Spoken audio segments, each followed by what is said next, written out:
നമസ്കാരം. എല്ലാ കൂട്ടുകാർക്കും പുതിയ വീഡിയോയിലേക്ക് സ്വാഗതം. അപ്പം നമ്മുടെ ചൈനീസ് ബോൾസം ചെടി പല വെറൈറ്റി കളറുണ്ടല്ലേ. അപ്പോൾ നമ്മുടെ അടുത്ത് കൂടുതലും ഉള്ളത് ഈ റോസ് കളറാണ്. പിന്നെ 2-3 വെറൈറ്റി കളറും കൂടി ഉണ്ട്.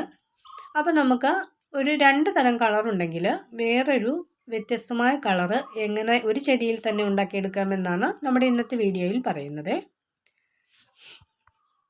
നമ്മുടെ വീഡിയോ ആദ്യമായിട്ട് കാണുന്ന കൂട്ടുകാരെങ്കിലും ഉണ്ടെങ്കിൽ ചാനൽ ഒന്ന് സബ്സ്ക്രൈബ് ചെയ്ത ശേഷം കാണാനായിട്ട് ശ്രമിക്കണേ. വീഡിയോ ഇഷ്ടപ്പെട്ട് കഴിഞ്ഞാൽ ലൈക്ക് ചെയ്യാനും ഷെയർ ചെയ്യാനും കമൻറ്റ് ചെയ്യാനും ഒന്നും മറക്കരുത് കേട്ടോ.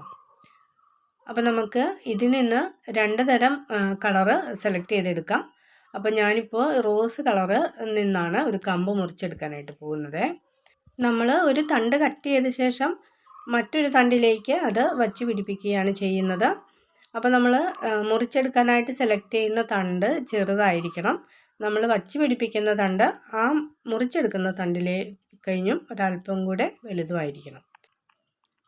അപ്പോൾ നമ്മൾ സെലക്ട് ചെയ്തെടുത്തിരിക്കുന്ന ഈ തണ്ട് അതിൻ്റെ ആ വേരുള്ള ഭാഗത്തിൻ്റെ ഒരല്പം താഴെ വെച്ച് വേണം ഇത് കട്ട് ചെയ്തെടുക്കാനായിട്ട്.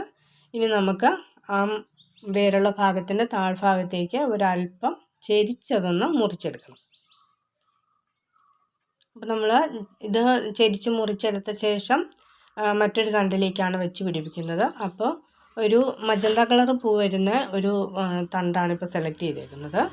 അപ്പോൾ ആ തണ്ട് നമ്മൾ ചെയ്യേണ്ടത് ആ വേരുള്ള മുട്ടിന് താഴ്ഭാഗം വെച്ചിട്ടാണ് ഒരല്പം ഒന്ന് ചെരിച്ച് അതിൻ്റെ ഭാഗം മുറിച്ച് കളയുന്നത്.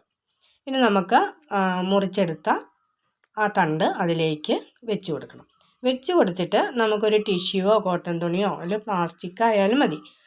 ഒരല്പം മണ്ണ് അവിടെ വെച്ച് കൊടുക്കണം. എന്നിട്ട് ഈ പ്ലാസ്റ്റിക് ഉപയോഗിച്ചിട്ട് നമുക്കൊന്ന് കെട്ടിവെക്കാം. എന്തെങ്കിലും ഒരു പ്ലാസ്റ്റിക്കോ കോട്ടണോ എന്തായാലും കുഴപ്പമില്ല, അവിടെ അധികം നനയാതിരിക്കുക എന്നുള്ളതാണ്. അപ്പോൾ മണ്ണുമായിട്ട് അതൊന്ന് തണ്ടൊന്ന് വേര് പിടിക്കുന്നതിന് വേണ്ടിയിട്ടാണ് നമ്മളിങ്ങനെ സെറ്റ് ചെയ്ത് വയ്ക്കുന്നത്. അപ്പോൾ നമുക്ക് ഒരു ചെടിയിൽ തന്നെ വേറൊരു വെറൈറ്റി കളർ പൂവും കൂടെ ഉണ്ടാക്കിയെടുക്കാനായിട്ട് ഈ മാർഗ്ഗം നല്ലതാണ്.